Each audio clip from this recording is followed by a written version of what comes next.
sur la face du monde. Je conviens. On pratique les mêmes choses.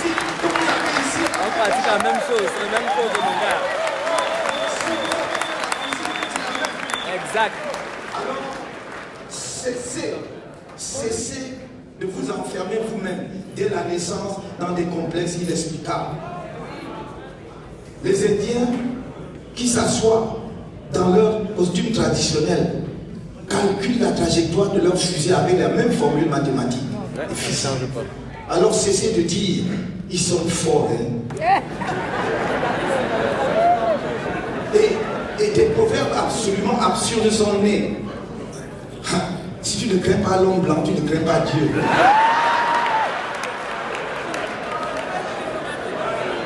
Et vous dites, vous êtes des êtres humains.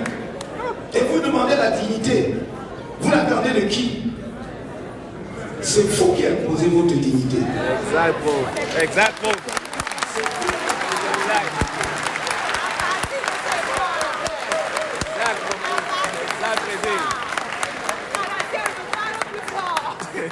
Le jour où vous aurez deux nations africaines développées, organisées dans la voie de la science et la technologie, on posera un regard différent sur la couleur noire.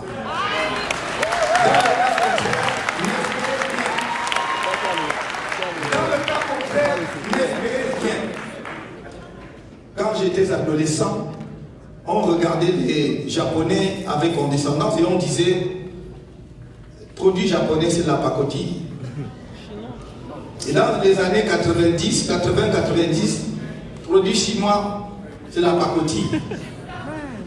Vous savez très bien comme moi qu'aujourd'hui, lorsque vous achetez un matériel japonais, c'est le nec plus ultra. C'est que vous êtes riche et sophistiqué parce que c'est les produits les plus chers. C'est notre capacité à participer à l'histoire du monde,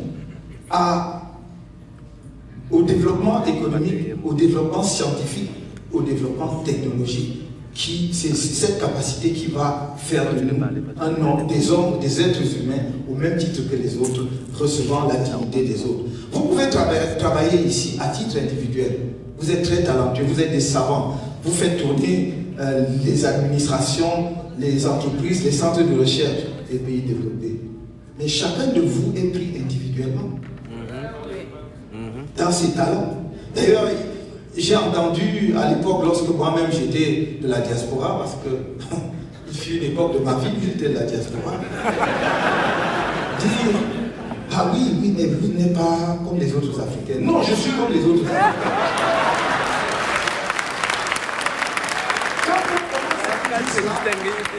Quand on commence à vous dire cela, c'est qu'on veut vous discriminer.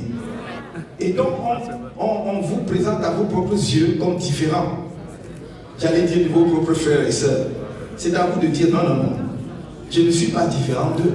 Je suis seulement ce que je suis, ce que nous sommes. Sauf que comme on vous prend individuellement, et parce que vous contribuez individuellement à la production de la science, de la richesse dans ces pays, vous ne constituez pas une force. C'est donc lorsque, en tant que nation, vous produisez, vous vous affirmez, là vous devenez justement porteur de respect pour l'ensemble de la communauté dont vous faites partie. C'est pour ça, plaisir. Que les États africains se développent. Et pour moi, voyez, je reviens au Cameroun. Pour moi, la diaspora est une chance. La diaspora camerounaise est une chance pour le Cameroun. Eux, ils vous regardent comme des ennemis, comme des adversaires, ils vous redoutent. Moi, je vous regarde comme une opportunité unique, comme une chance incroyable pour développer le Cameroun.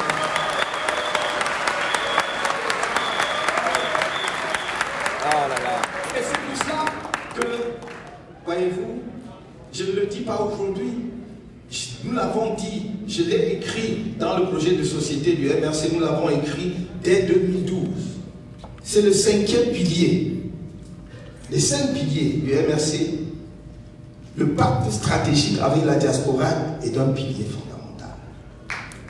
Et nous avons dit, dans cet ordre d'idée, il ne s'agit même pas simplement d'accéder à l'idée de double nationalité. C'est à l'idée de la nationalité multiple.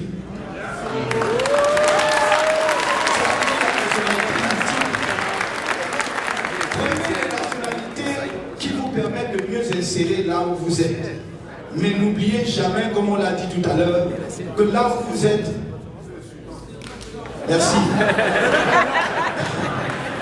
Là où vous êtes, c'est votre nouvelle patrie, mais nouvelle veut dire qu'il y a une ancienne. Donc, n'oubliez jamais votre ancienne patrie. Et croyez-moi, l'histoire du développement des nations montre que tous les peuples se sont développés avec des apports extérieurs. Les Africains ne doivent développer aucun complexe à l'idée que d'autres puissent venir nous accompagner dans notre développement. Mais les Africains et surtout ceux qui sont à la direction des États africains doivent définitivement comprendre que l'apport de la diaspora dans le développement des grandes nations a été crucial. Vous prenez la Chine pour prendre le cas le plus récent d'une nation qui s'est développée à la vitesse lumière. En une génération, la Chine a changé de paradigme complètement.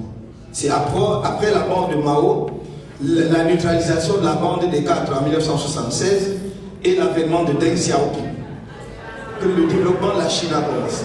Et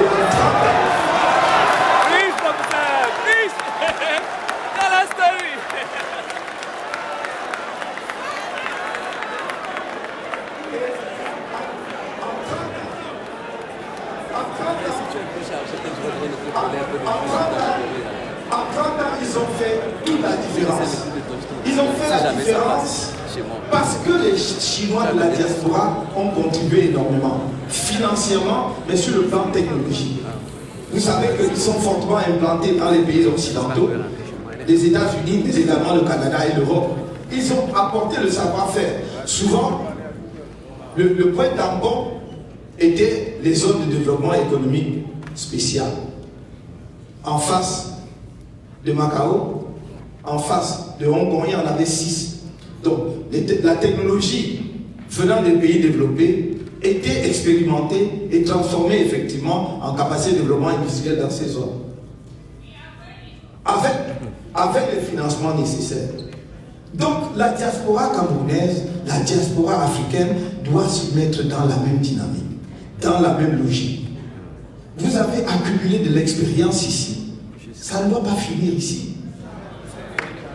Moi, je dis, je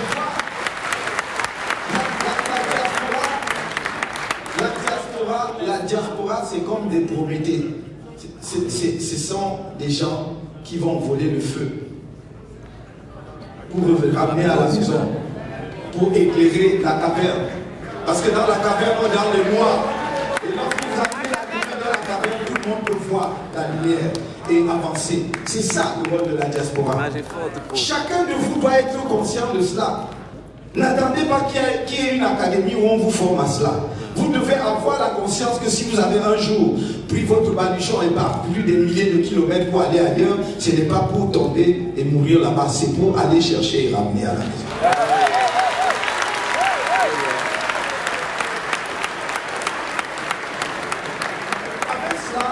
Avec cela, nous allons nous développer. Je n'ai pas toute la nuit, mais je vous aurai donné des exemples concrets. Parce que quand on n'est pas fatigué, grand prof. Il faut bien voir les expériences qui sont déroulées ailleurs et comment la diaspora a été un facteur d'accélération du développement de ces pays. Et donc nous avons dit, oui, nous créerons les conditions en termes de circulation des personnes pour que, effectivement, notre pays soit le plus attractif possible pour les autres Africains. Je veux que le Cameroun soit demain le centre de concentration des intelligences africaines. Pour ça.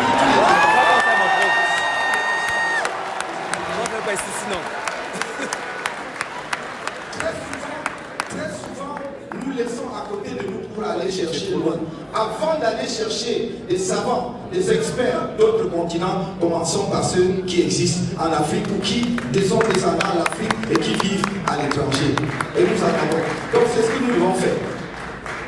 Je voudrais dire que lorsque nous avons donc été interpellés à la suite des marches du 26 janvier 2019, nous avons passé 9 mois en prison. Mais je ne suis pas venu ici vibrer vos cordes pour que vous pleuriez avec moi sur notre pitoyable sort. Non, notre sort n'est pas pitoyable.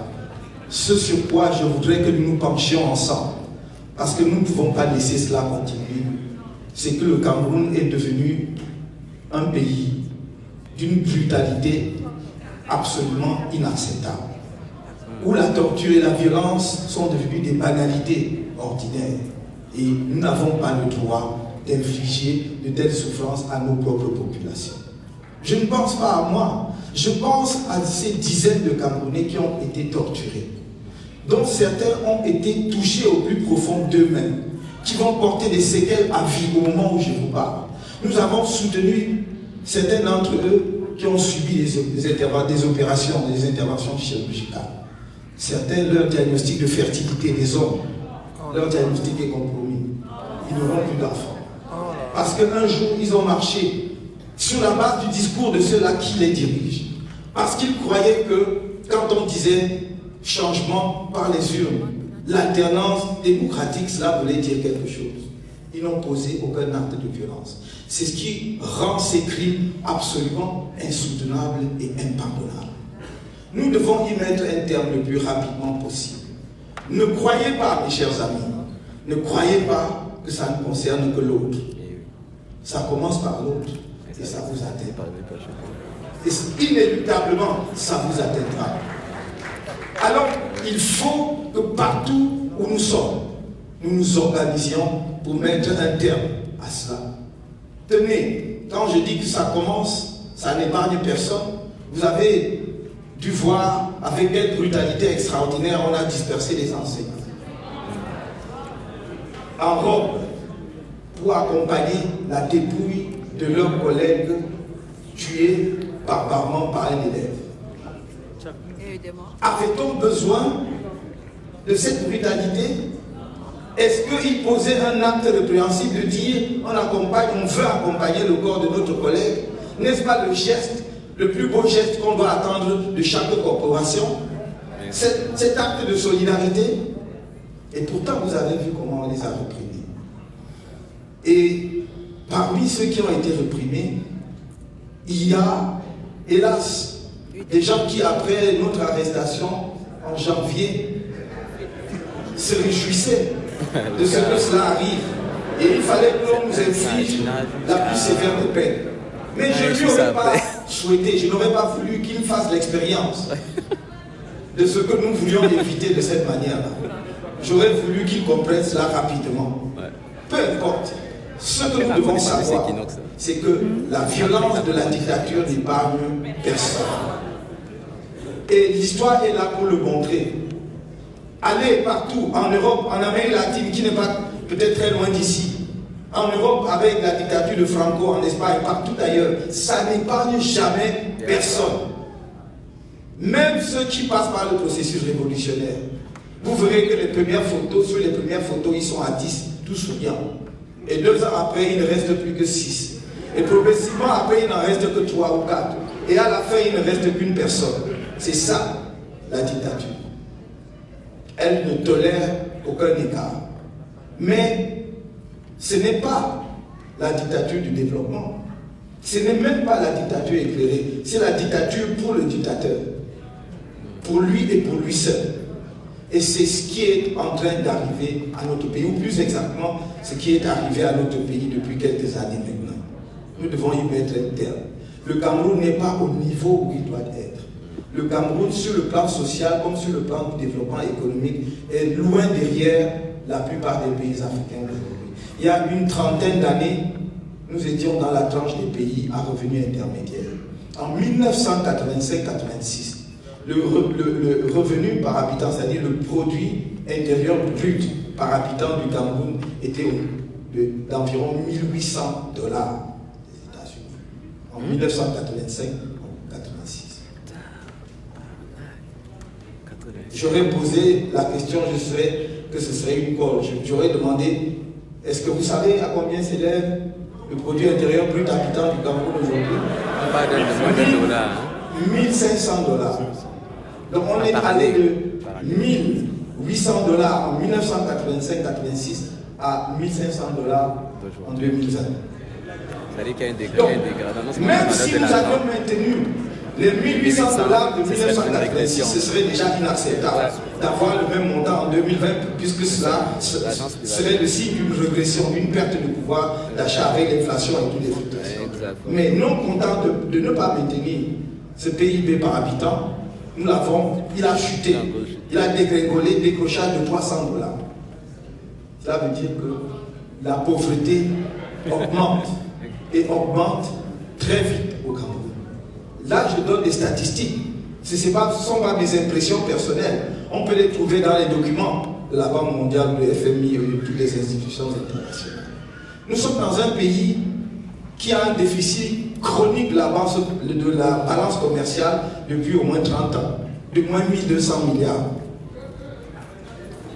Moins 1200 milliards. Nous sommes dans un pays où le gaspillage des fonds publics, les détournements, le blanchiment d'argent ont atteint des niveaux insoutenables. Le barrage de Mékin, il y avait 4 barrages, je n'en prendrai qu'un seul, avait été évalué à 25 milliards de francs CFA pour la production de 15 mégawatts d'électricité. Normalement, suivant les chiffres de la Banque mondiale, 1 mégawatt doit être construit, en tout cas réalisé à 1 million de dollars. Donc, le barrage de Mékin, devant produire 15 mégawatts, aurait dû coûter 7 milliards et demi. Mais on l'a évalué à 25 milliards, mais ce n'est pas grave. Le problème, c'est qu'aujourd'hui,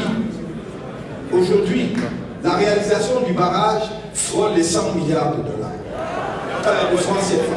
Les 100 milliards de francs CFA. Et d'ailleurs, l'énergie n'est toujours pas produite. Et ce n'est plus pour 15 mégawatts qu'on imagine que ce sera entre 8 mégawatts et 12 mégawatts. Je pourrais continuer. Je préfère donner les chiffres pour que les gens comprennent bien que notre combat, ce n'est pas d'abord un combat de personnes ou d'individus. C'est un combat pour arrêter la descente aux enfers d'un pays. En 1982, au moment où il y a un changement à la tête du pays, le Cameroun était dans la tranche des pays à revenus intermédiaires. Donc, on nous voyait dans le tableau au milieu, c'est-à-dire les pays qui s'orientent vers le niveau des pays développés et industrialisés. En 82, en 40 ans, nous avons déconstruit tout ça. Puisqu'en 82, nous avions une compagnie maritime, la Cameroun Shipping Line. En 1974, nous avions achevé la construction du Transcamerounais jusqu'en Gaoundéré. Nous avons réussi la prouesse de rétrécir le réseau ferroviaire. C'est-à-dire que Douala-Konsamba a été supprimé. Douala-Koumane, je ne sais plus si ça existe encore, etc. Nous étions l'un des rares premiers pays en Afrique subsaharienne à nous intéresser à l'électronique. Nous avions la firme équatoriale d'électronique à Douala, qui produisait les transistors et tout ce que nous aurions dû donc être parmi les premiers pays à faire des télévisions ou des téléphones portables. Ça n'existe plus. Nous produisions le meilleur bois avec le meilleur contreplaqué, avec la Sofibel à Belamo. Nous produisions des matériaux de construction avec Sericam à Douala. Nous devions produire les engrais chimiques, les engrais pour l'agriculture avec Sogame à Douala. Il y avait une usine à pâte à papier qui n'avait pas encore commencé à fonctionner, mais qu'on aurait pu redresser pour qu'il fonctionne à EDA. Ça n'existe pas. Vous voulez que je continue? On va se pas pleurer. On va se pas pleurer. On va se pas pleurer. Ce que je vous dis, le combat que nous menons aujourd'hui, c'est même seulement pour essayer de mettre le Cameroun au niveau où il était en 82. C'est ça la réalité. Mais nous pouvons aller vite parce que nous avons la chance d'avoir des nouveaux moyens technologiques qui nous permettent de faire des sauts quantitatifs et qualitatifs. Et nous avons la chance d'avoir une ressource humaine de haute qualité disponible. Vous êtes là. Et c'est pour ça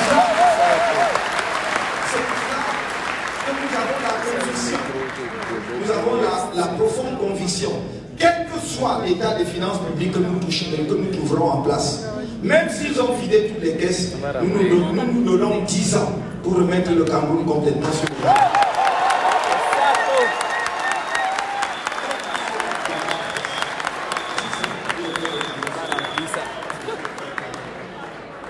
Alors je vous exhorte, mes chers camarades, mes chers amis, mes chers compatriotes, mes chers frères de la diaspora et sœurs de la diaspora africaine, regardons l'avenir avec confiance.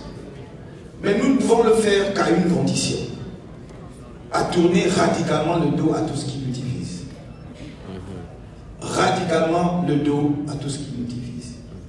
On a essayé, après nous avoir arrêtés en janvier 2019, à nous coller des infractions, parce que sur le plan national, il n'y avait rien.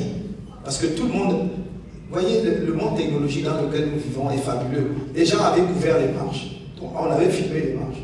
Et donc tout le monde pouvait prouver de façon évidente que les marches avaient été absolument pacifiques.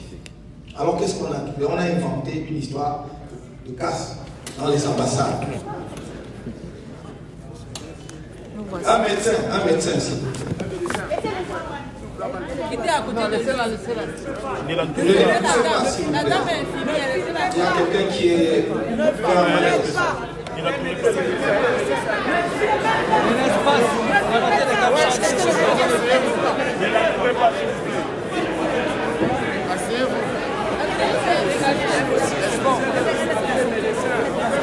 Faites l'espace là autour de lui.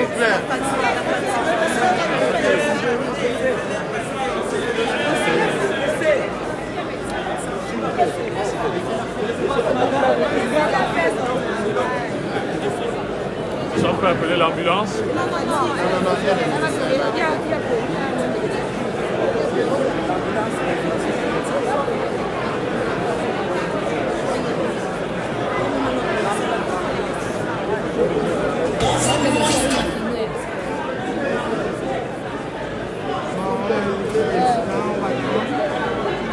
Reculez, guys. Tout le monde ne peut pas être là. doucement, s'il vous plaît. Allez, doucement.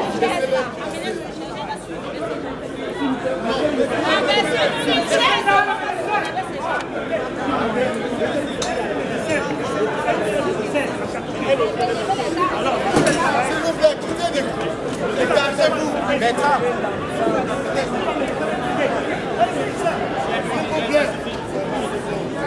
C'est bon, c'est bon. Il y a les médecins. Elle est en sécurité, elle est en sécurité. Faites l'espace, guys. Faites l'espace pour qu'il ait de l'air. C'est ça qui est le plus important aussi. Qu'il ait de l'air. Il n'y a pas d'inquiétude. Ceux qui ne sont pas utiles sur la ville.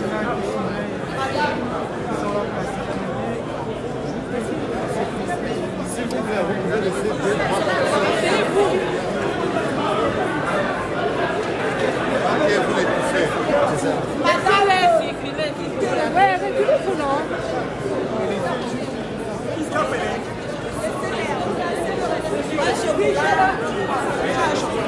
Quelque chose de sucré. Sur le micro, quelque chose de sucré pour enchaîner. Non, c'est déjà fait. Il est diabétique. Il est diabétique d'abord. Arrêtez ça. Il n'est pas diabétique, ok. Faites-moi le diagnostic, s'il vous plaît. Lui donner le sucre en fait. Les gars sont les pipelles. Eux ils connaissent leur travail. La cible peut avoir sur les pipelles, dépendamment de si.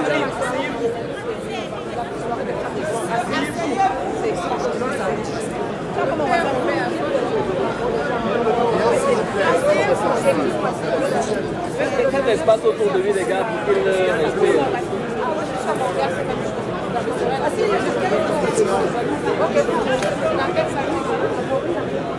Wow. La vie humaine est vraiment fragile. Hein?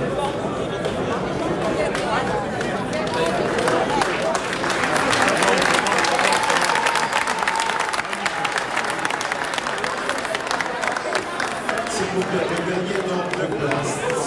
Regagnez vos places.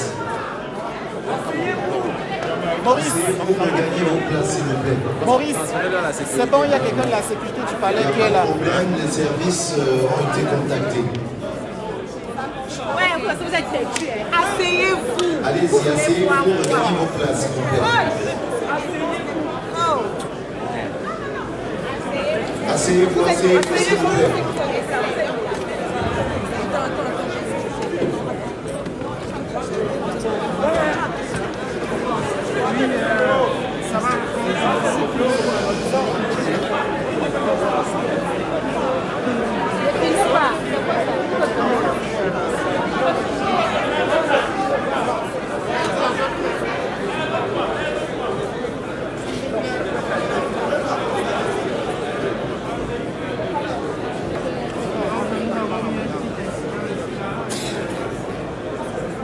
Ça va déjà.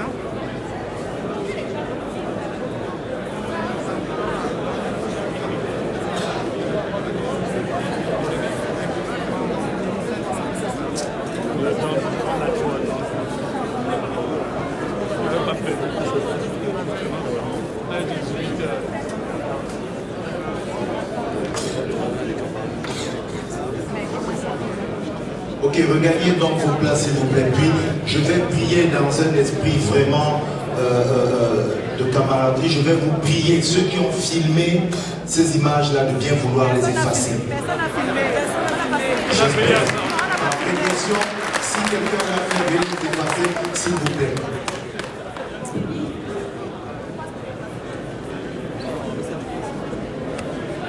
Ah, mon chum, c'est quoi, tu n'es pas filmé que tu filmes? Ah, ok. Elle est pas là sur toi. Moi, je ne peux pas filmer, non. Ah, il filme. Il fait quoi? Non, mais pourquoi il ne pas filmer? Je ne vois pas qui s'est filmé avec un professeur.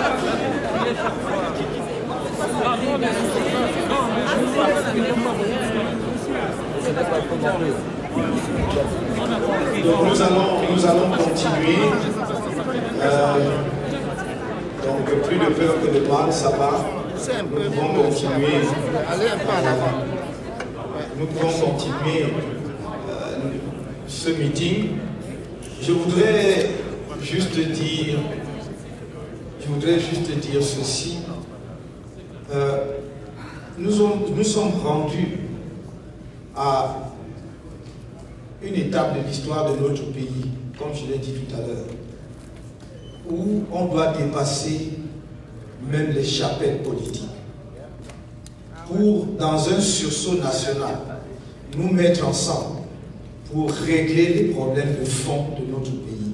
Après, il sera toujours temps de faire de la politique politicienne si l'on veut. Et c'est dans cet esprit, it is in this spirit that for the past 3 years, we have been making our proposals for the settlement of the Anglophone, the so-called Anglophone crisis. And we made it very clear that unless you release all those who were involved in that crisis and who are now detained in different prisons in Cameroon, and some of them were sentenced to life, including Mr. Ayub Tabe Sisiku and his comrades.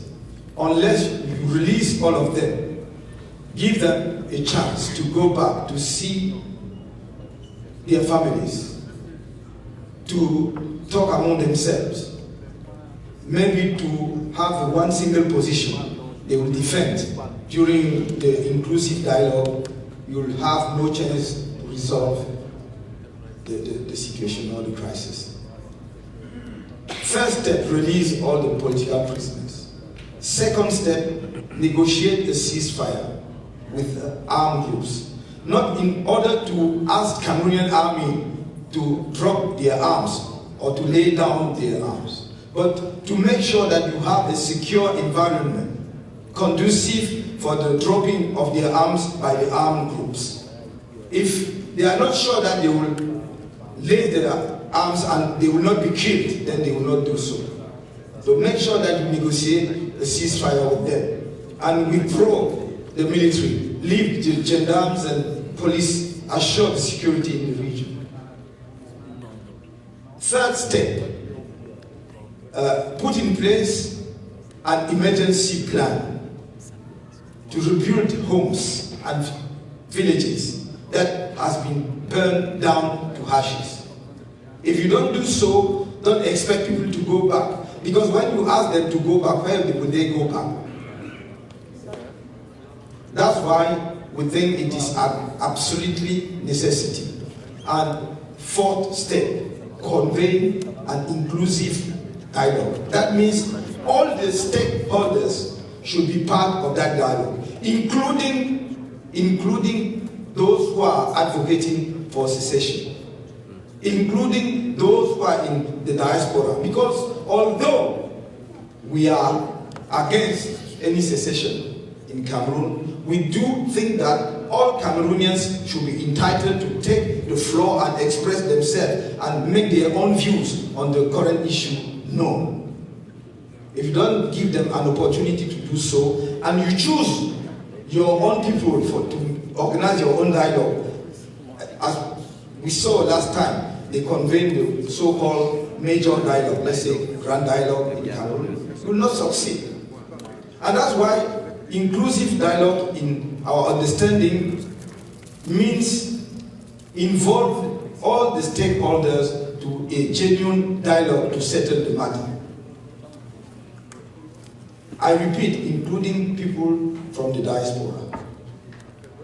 If you do so, then I think we have some chance to reach a consensus on the genuine solution for the Anglophone crisis. And our own position is that we should definitely talk of the form of the state.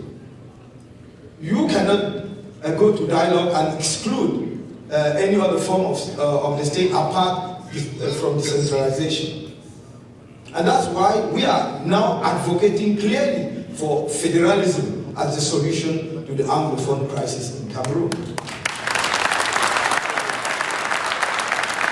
We are very clear on that. And we don't like any misunderstanding whatsoever on our own position. It is very clear. In terms of methodology, we should start the discussion with the Anglophones, because they are the ones who rest up to ask for the solution to their problems. So we start with them, but usually people will blame me because I said I'm not in favor of going back to the 1961 type of federalism, the two-state federalism. Because beyond Anglophone, other Cameroonians want federalism today as a solution to the development of our country. So if we take federalism, negotiation with the Anglophones as a starting point, we should make sure that at the end of the day, we have a federal state for all Cameroonians. And we, in our position, we see 4 to 6 states maximum. 4 to 6 states. Plus the capital, of course. Plus the capital. So I hope that everybody now knows exactly what is our position on the current situation, how we can tackle it. J'insiste pour dire que la solution de la décentralisation avec un statut spécial, qui aurait pu être une solution il y a 3 ans, est dépassée maintenant. Too small, too late. Et en 2017, J'ai été le premier à dire qu'il faut la décentralisation régionale avec un statut spécial pour les régions francophones. Il y a 3 ans, tout le monde se moquait de moi. D'ailleurs, à l'époque, le gouvernement disait qu'il n'y a pas de crise anglophone. Il n'y a pas de problème anglophone. Aujourd'hui, 3 ans plus tard, après 3 000 à 12 000 morts, suivant les sources, 3 000 à 12 000 morts, près de 800 000, 400, suivant les sources gouvernementales, près de 800 000 déplacés internes, des gens qui fuient leur village. Parce que la variation est grande parce qu'il y a des gens qu'on ne compte pas, qui sont dans les forêts, que personne ne peut compter. Donc on a entre 400 et 800 000, certains disent même 1 million, de déplacés internes. 35 à 40 000 réfugiés camerounais au Nigeria. De toute son histoire politique, le Cameroun n'avait jamais produit des réfugiés. Nous étions une terre d'accueil des réfugiés. Maintenant, nous produisons des réfugiés. 3 années de scolarité perdues pour les enfants des régions anglophones. C'est une génération. Je ne sais pas ce que nous allons en faire dans 10 ans ou dans 20 ans. Le gouvernement lui-même a déclaré les régions du nord-ouest et sud-ouest fiscalement sinistrées. Cela veut dire qu'on ne peut plus collecter d'impôts dans ces régions parce que l'économie est par terre, ça n'existe pas. Vous ne pouvez pas attendre que tout cela se soit produit pour proposer des solutions qu'on aurait dû proposer fin 2016, début 2017. C'est pour cela que nous disons la solution aujourd'hui. Mon cher ami, pouvez-vous me tenir la main que je sens que...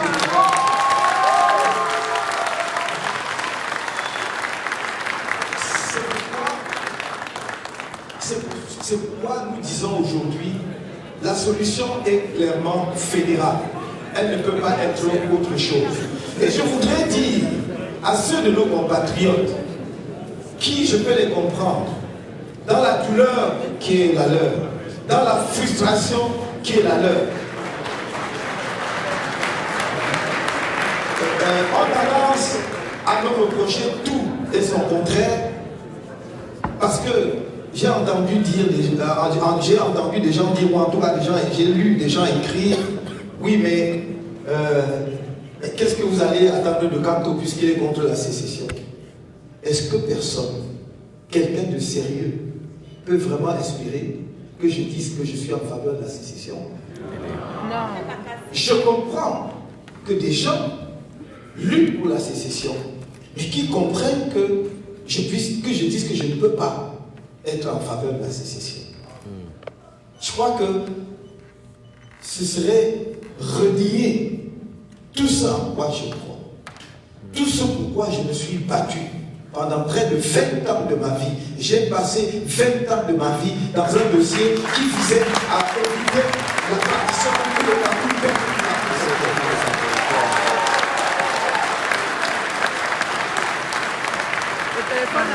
Et c'est maintenant qu'on va espérer que je veux dire que je fais preuve de compréhension vis-à-vis de ceux qui veulent la partition ou la sécession. Non, qu'ils m'excusent, mais j'aimerais discuter avec eux pour que nous trouvions une solution dans ce qui est notre pays à nous tous.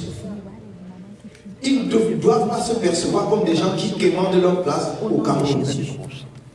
They are Cameroonians and nothing will ever change that.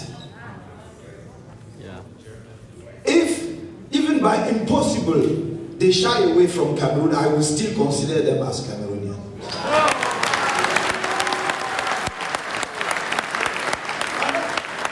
Donc, venez que l'on s'assoie. Nous ne devons pas détruire notre pays à cause d'un individu ou d'un régime.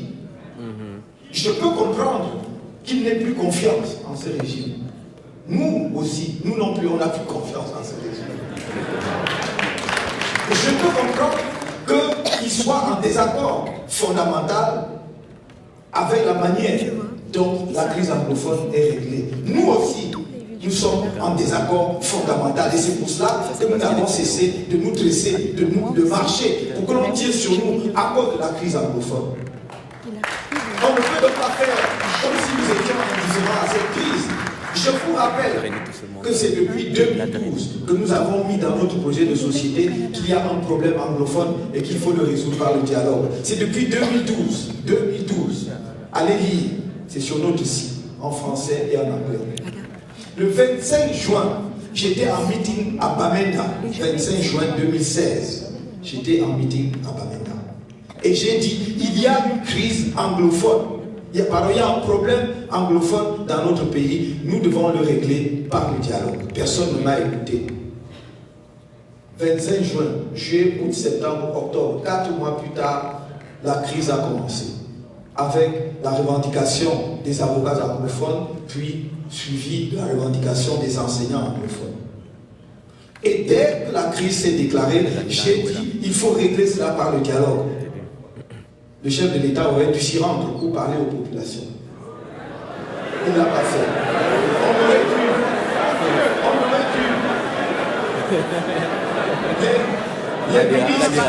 Les ministres en charge, les ministres en charge des secteurs concernés auraient dû recevoir très rapidement les ordres professionnels qui étaient dans la protestation. On a attendu. On a tenu des paroles absolument insoutenables pour dire après qu'on a négocié et qu'est-ce que vous voulez, on a fait des négociations, ils ne veulent rien. Il faut qu'on soit sérieux. Il ne faut pas, parce que nous devenons ministres de la République, que nous croyons que nous sommes au-dessus des autres Camerounais.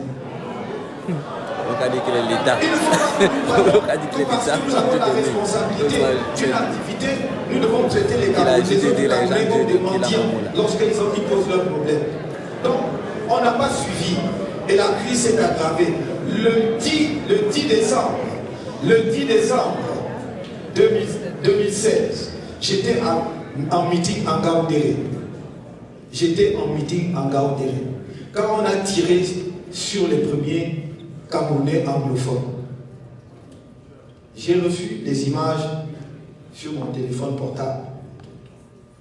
Et ça a complètement pourri mon meeting, puisque j'ai passé tout le meeting à parler de la situation dans les régions anglophones. Et dès cet instant-là, j'ai proposé des solutions concrètes. Si le chef de l'État ne peut pas s'y rendre, il doit former une délégation politique officielle qui ne soit pas composée seulement de ses amis politiques, mais des représentants de tous les partis à l'Assemblée nationale, de la société civile, notamment des autorités traditionnelles et religieuses suffisamment représentatives, pour former une délégation politique qui apporte un message de paix dans les zones anglophones, en disant, on a vu, nous venons essuyer vos larmes, on va s'asseoir ensemble en tant que citoyens d'un même pays pour trouver une solution. Personne ne nous a suivis. C'est l'époque d'ailleurs où le gouvernement disait qu'il n'y a pas de problème anglophone, y compris des membres du gouvernement venant des zones anglophones. En décembre, en 2018, pendant la campagne, j'ai dit clairement comment je voyais la résolution des problèmes anglophones. En octobre, novembre, j'ai été le premier dirigeant politique francophone, et je pourrais même dire tous réunis, à lancer une campagne de collecte de fonds et de dons. Et je crois que la diaspora camerounaise, y compris du Canada, y a pris part. Merci. Que nous avons collecté et que nous avons remis à la fondation Aya. Parce que c'est une fondation qui est opérationnelle sur le terrain, qui connaît bien la zone. Nous ne pouvions pas donc risquer à nous lancer dans la distribution par nous-mêmes de ces fonds, ni de ces dons. Et la fondation Aya nous a donné un compte rendu satisfaisant de la manière dont tout cela a été géré. Je parle de sommes importantes, je parle de dons en quantité importante, parce que ça a duré longtemps. On ne peut pas dire que j'ai jamais été indifférent à la cause anglophone. C'est encore moi qui ai dit, si à la fin décembre, on n'a pas ramené la paix dans le Nozo, moi, je vais appeler les Camerounais à marcher en janvier 2019. C'est ce que nous avons fait. Parce qu'en janvier 2019, nous avons marché avec 3 slogans. Non au hold-up de la paix dans la zone anglophone. Non au hold-up électoral et non au hold-up des finances publiques. Voilà les 3 thèmes. Et c'est à cause de cette thématique, parmi lesquelles la cause anglophone, qu'on a tiré sur nous. que l'on dise qu'on est en désaccord avec moi, que l'on trouve les solutions que l'on veut, je suis habité jour et nuit par la tragédie qui se passe dans la zone anglophone. Je n'ai jamais pu supporter. Imaginez seul instant qu'en 2020, des Camerounais pourraient tirer sur les Camerounais sur des questions qui peuvent être résolues par la concertation, le dialogue sincère. Je dis cela pour dissiper s'il y en avait encore tout malentendu sur ma position. Mais que l'on me comprenne, que l'on me comprenne. Ce n'est non seulement une position individuelle, mais la position d'un homme public. Je ne peux pas dire que je veux le Cameroun entier et en même temps dire que j'accepte la sécession. C'est contradictoire. Quel homme politique sérieux ne voudrait pas que son pays tienne ensemble, que tous les composants de son pays tiennent ensemble? Et si je pouvais envisager que les frustrations de nos compatriotes anglophones les amènent à partir du Cameroun, il faudrait que j'envisage demain que ça puisse être ceux de l'extrême nord ou de l'est ou du sud ou de je ne sais quoi. Il n'y aura non plus le Cameroun. Nous vivons une période difficile. Nous vivons des épreuves inacceptables et nous devons les surmonter ensemble. C'est pourquoi je le dis. Il faut qu'on cesse de diaboliser les leaders anglophones que l'on veut écarter du dialogue. Vous n'obtiendrez pas de solution si vous n'impliquez pas toutes les parties prenantes au dialogue et un dialogue véritablement.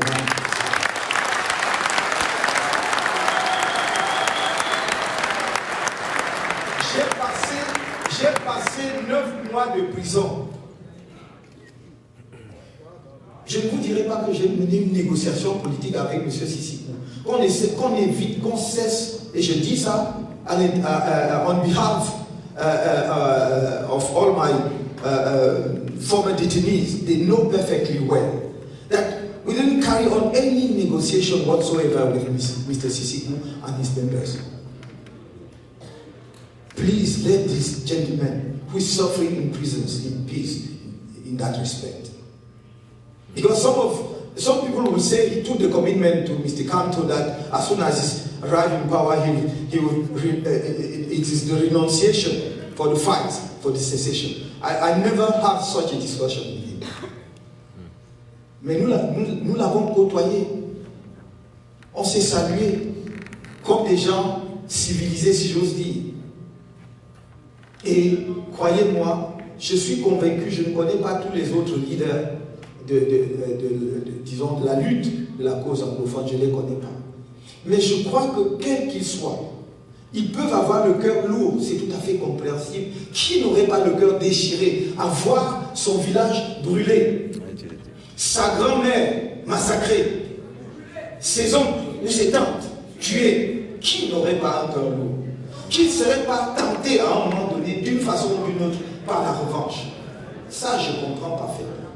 Mais je suis persuadé que si les conditions sont créées, les conditions de désescalade, les conditions de confiance sont créées, je reste convaincu, en tout cas j'espère profondément, au plus profond de moi-même, qu'ils sont capables de s'asseoir pour discuter, pour qu'on cherche ensemble une solution qui passe par la réforme de notre pays, de l'État du Cameroun, pour qu'ils trouvent les réponses qu'ils espèrent aux problèmes qui les ont mis debout. C'est mon engagement, c'est également mon espoir. Et je crois et je suis convaincu qu'on y arrivera.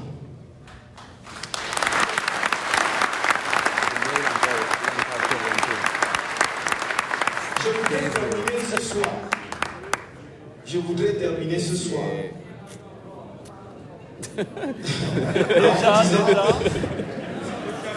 Je voudrais terminer ce soir en vous disant combien je suis fier de vous voir aussi nombreux. Rien répond présent, président. Rien répond présent. Et ce n'est pas la peine de dire que on ne veut pas voir M. Kanto, on n'aime pas M. Kanto de m'insulter. Ça ne changera rien. par rapport à mon engagement. Donc ne perdez pas votre temps.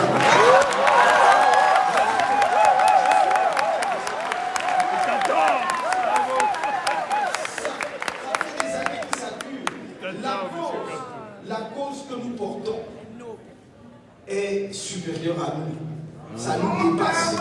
Et bien Dès que tu intègres ça.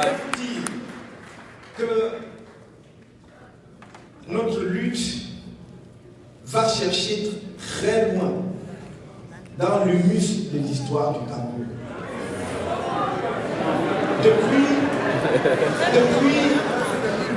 cette époque où ce pays, encore en gestation, dont on ne connaissait pas encore les formes complètes, depuis que ce pays donc a vu des dirigeants qui n'avaient peut-être pas toute la science moderne que nous avons, mais qui avaient déjà une vision de leur pays, créer ce que j'appelle les racines du nationalisme camerounais. C'est Douala Mangabé, j'aime à le citer, qui, avec son secrétaire qui s'appelait Gossodi, qui transforme une cause locale.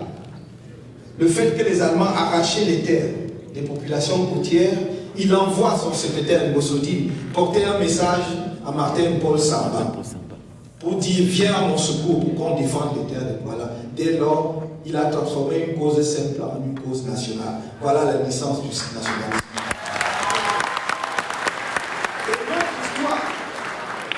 Notre histoire a grandi à partir justement de cette racine qui a grandi pour prendre les formes que nous connaissons dans les années 1948.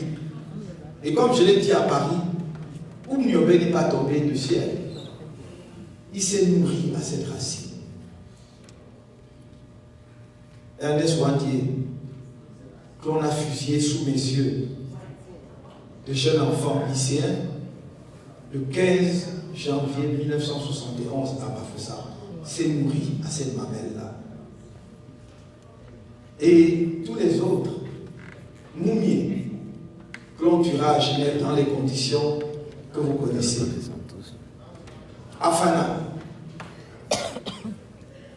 jeune docteur, sans doute le premier docteur en économie du Cameroun, horrifié par ce qui se passait alors, prendra les armes à partir du Congo et sera lâchement et piteusement abattu. À peine avait-il franchi la frontière entre le Congo et le Cameroun. Voilà les nationalismes camerounais qui prend racine partout dans le pays. Et vous voulez réduire cela à cause du tribalisme? Jamais. Vous voulez réduire Jamais. cela à cause du tribalisme? Très peu de pays en Afrique, très peu, croyez-moi, de pays en Afrique ont une histoire comme la nôtre. En sorte que nous n'avons pas besoin de faire un grand effort pour développer le nationalisme camerounais. D'ailleurs, chacun de vous le sent en lui, sans qu'on lui ait jamais enseigné.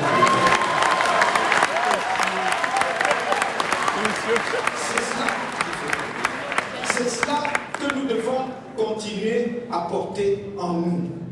Laisser grandir ce sentiment d'appartenance qui nous relie par des fils invisibles pour que nous regardions dans la même direction et qui nous fait vibrer chaque fois que les Lions des Indomptables gagnent un match alors qu'ils sont composés des Camerounais ressortissants de toutes les régions. Et il y a quelques individus qui veulent écraser cela. Nous n'accepterons pas. Jamais. Jamais. Nous n'accepterons pas. Parce qu'en plus, ils ne disent pas la vérité aux Camerounais. La plupart de ceux qui tiennent ce discours de haine ont dans leur généalogie des Camerounais venant d'autres régions. Y compris souvent des régions qu'ils mettent à l'index. Ils ont chez eux une épouse ou un époux qui viennent des régions qu'ils mettent à l'index. Ils ont leur beau-fils ou leur belle-fille qui viennent des régions qu'ils mettent à l'index. Exact. Vous voulez que je cite des noms? On les connaît. On n'avait même qu'à entendre le nom là. Alors, cessons de mentir aux Camerounais. Cessons de détruire le Camerounais. Le Cameroun est un réceptacle des courants migratoires. C'est pour cela qu'on dit que c'est l'Afrique en miniature, ce n'est pas un hasard. Regardez bien sa position. Regardez bien sa diversité. sociologique et vous comprendrez que c'est le lieu de convergence de tous les courants migratoires. Des gens qui sont remontés du sud, des Bantous, pour se retrouver au Cameroun. Des gens qui viennent des zones soudano-sahéliennes, à partir du Soudan, de la Nubie ancienne, jusqu'au Cameroun. Des gens qui viennent de l'Afrique occidentale, du Fouta Jalon jusqu'au Cameroun. Et on peut multiplier les courants.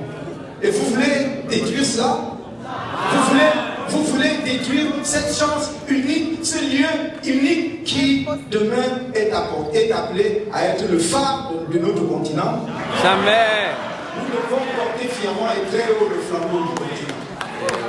Et croyez-moi, mes chers amis, ce soir, je vois par votre nombre, je vois par votre enthousiasme que effectivement cette brise légère là s'est levée. Et elle s'est levée, elle souffle. Et comme je vous l'ai dit, elle va traverser chacun de nous. Ayez le cœur léger. Tenez ferme. Ne baissez jamais les bras. Parce que la ligne d'horizon, comme je vous l'ai dit, ce n'est pas la ligne d'horizon que l'on voit entre le ciel et la terre lorsqu'on regarde la mer. C'est celle de l'arrivée de notre lutte. Parce que je la vois très distinctement.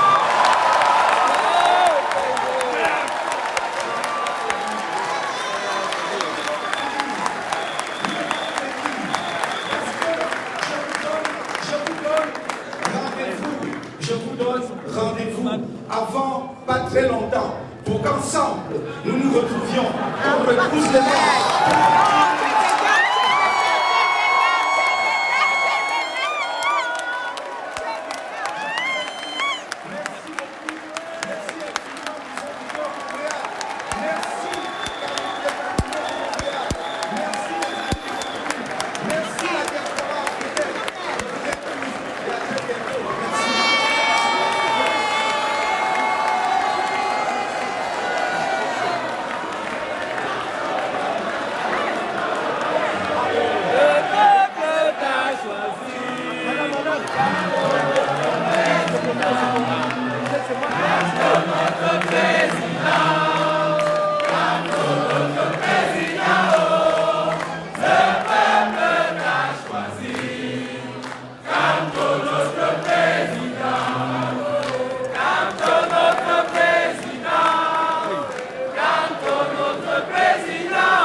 S'il vous plaît.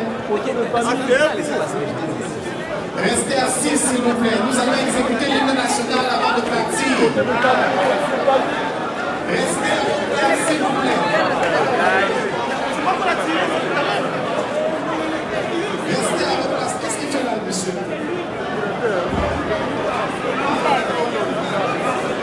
C'est plus la tête, c'est pas l'original.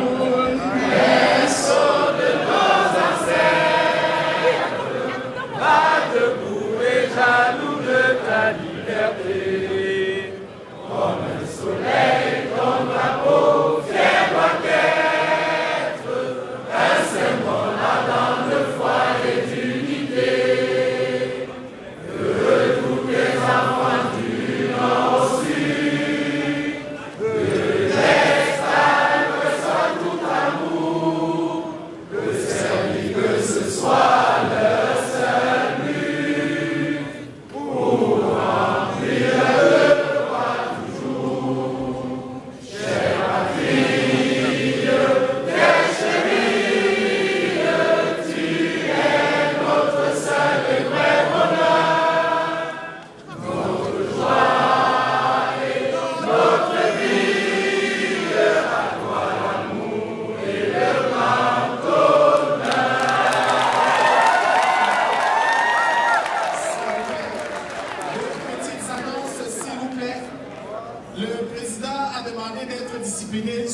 Il faudrait que nous le soyons vraiment. Nous avons quelques personnes qui ont gagné à la loterie de tout à l'heure. S'il vous plaît, nous allons prier Gislain, Rodrigue, Marthe, Yves-François, Alain Gay, Constant, Alain Djigou, Fadel Bekanto, ainsi que Bernard Kenfak, s'il vous plaît. Venez rapidement, par le président. Nous vous rappelons qu'il y a des fiches d'adhésion pour le MRC au fond de la salle. Oh, mamie. Nous allons faire les photos.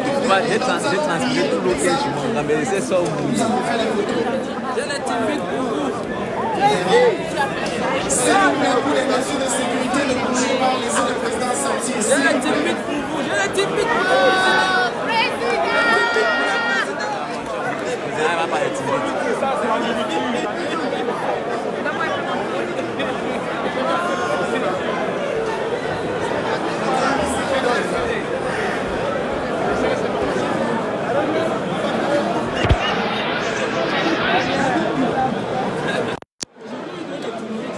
Ok, la famille pour le direct. Oups. Alors le direct est terminé. Je vais mettre un terme à ça ici tout de suite. C'était une longue soirée très épuisante.